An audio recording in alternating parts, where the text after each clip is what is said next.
Hi there, and thank you for joining me today. My name is Jan, and I'm from iheartcards2.blogspot.com.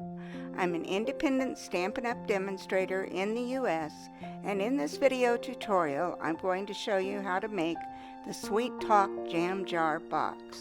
The products that I've used in this project will be listed below this video. Just click on the Show More Words.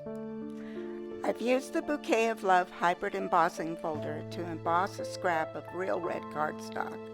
The stamp I used on my first box came from the Sweet Conversations stamp set. The dies I've used on this project are the Ornate Frames dies, the Bouquet of Love hybrid embossing folder dies, and the Layering Circles dies.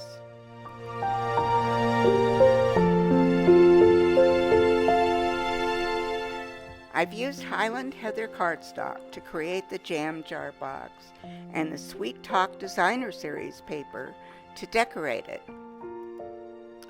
I'm going to score the 5 3/4 by 9 3/4 box bottom at 2 1/4, 4 1/2, 6 3/4, and 9 inches on the long side.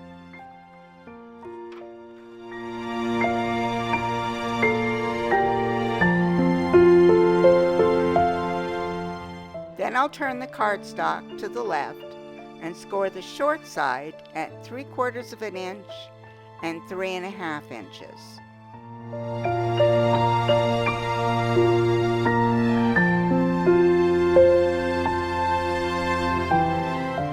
Now I'm going to score the box top at 3/4 of an inch on all 4 sides. The next step is to fold and use a bone folder to burnish all of the scored lines on the box bottom and the top. After I have burnished all of the score lines, I turn the cardstock so that the 3/4 inch score line is on the left and the bottom of the box faces me. Now I will make my cuts according to my template. I'm cutting away the 3/4 inch rectangle from the box bottom to the first score line, and then I will cut away the 3/4 inch square from the box top. This is going to leave a 3/4 inch section that we'll use to assemble the box on the side.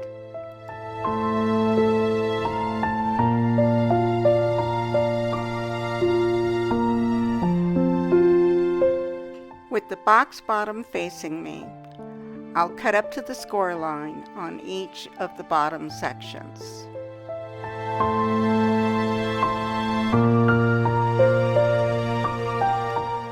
I'm turning the box bottom around to make the cuts on the top of the box, cutting just to that next score line.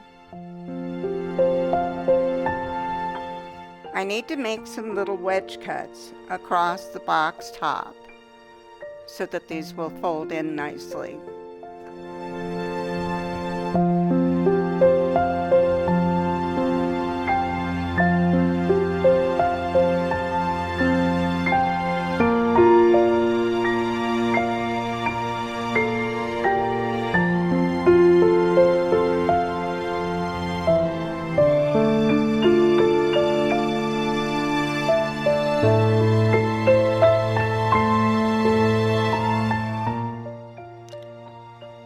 I am pointing out the score lines I made on the box bottom sides.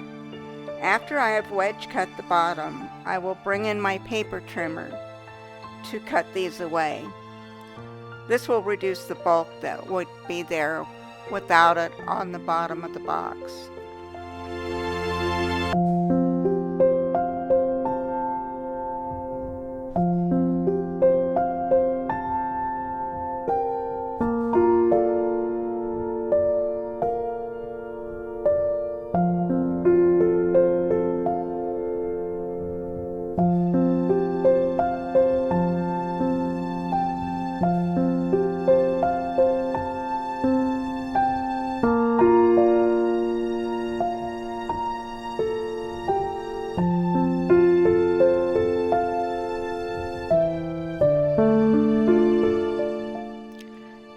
Now you can see that we've made all of our cuts for the bottom of the box, and it's time to take and make the cuts for the box top.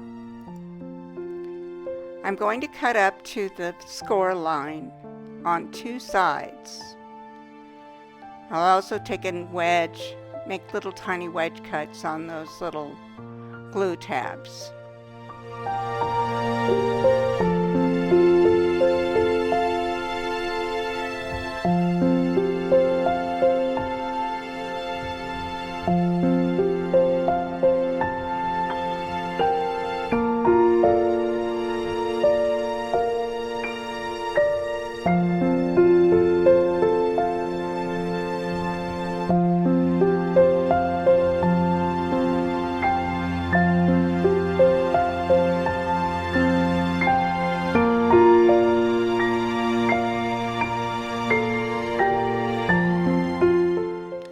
I'm going to use the multi-purpose liquid glue to put together the box top.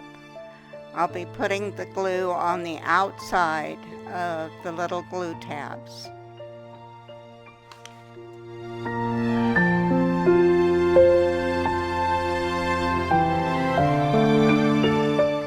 When you fold these corners in to glue them together, you want to make sure that they're squared up nicely. It only takes a minute or so for the glue to dry, so just be patient.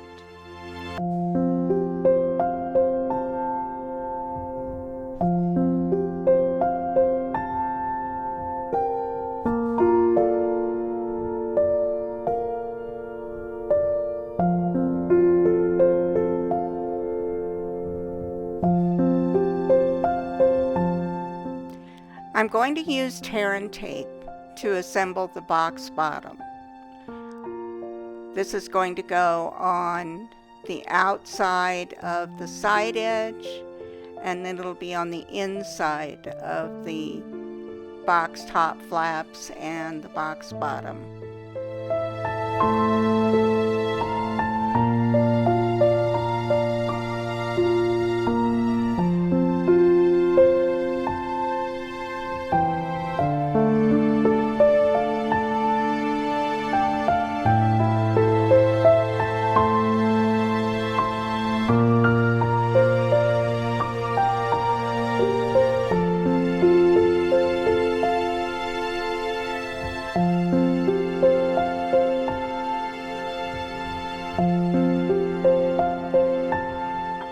I'm going to remove the cover on the tear and tape on the box side flap. I'll be tucking in the ends that have a little bit of tape that extended. Then I'm going to fold this down. This will square up the box nicely when I seal this down. Now I'm going to close up the bottom of the box. I'm removing the cover on the tear and tape, and then I will fold this up. This is the front flap that I've got the tear and tape on, and I'm just making sure it's nice and squared. I'm using my bone folder to burnish the tear and tape down. Now I'm going to remove the tear and tape on the box top flaps. These flaps, once they're sealed in place, will reinforce that box top.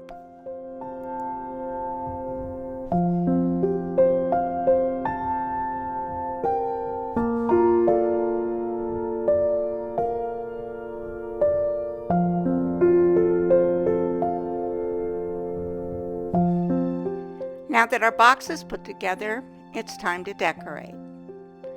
I'm going to be using multi-purpose liquid glue to adhere the striped Designer Series paper to the sides of the box.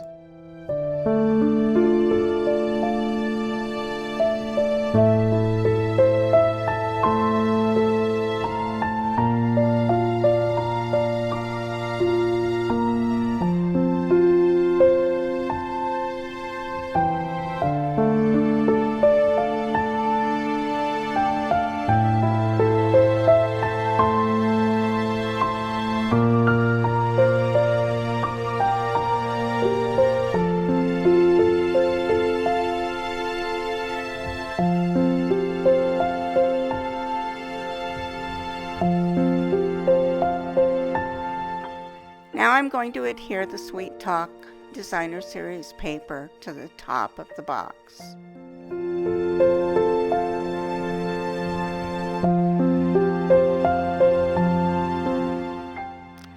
The 2 circles for the jam jar lid are also going to be adhered together with the multi-purpose liquid glue, as well as adhering the heart to the ornate frame's rectangle.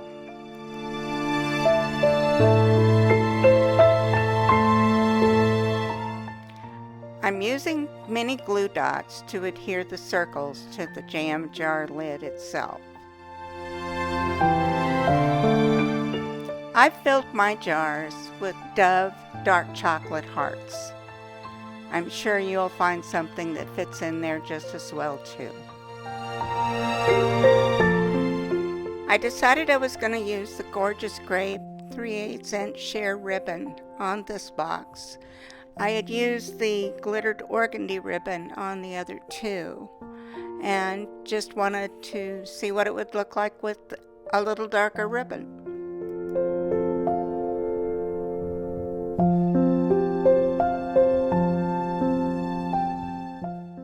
I have an old, and I mean old, pair of forceps that I use as an extra hand when it comes to tying bows on boxes or anything with an awkward tying situation. As you can see, if you're tying a box and using the forceps because they're so heavy, you do need something of the same height to take and hold the other end for you.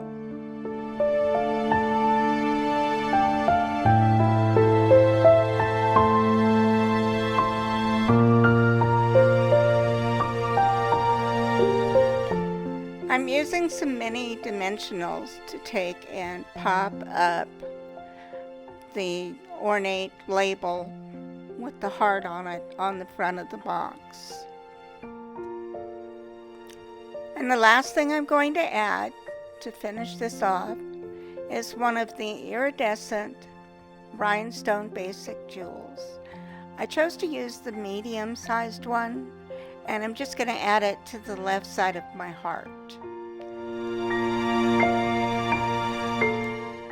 If you are in the United States and need a demonstrator, then you can order your supplies in my online store by clicking on the link provided below. If you are interested in earning a discount on your Stampin' Up! Purchases, I'd love to have you join my team, and you can purchase the starter kit by clicking on that link, which you will also find listed below. If you enjoyed this video, please give it a thumbs up and consider subscribing to my YouTube channel. If you click on the little bell, you will receive notifications when I post any new content. Thank you for sharing this time with me, and I'll see you soon.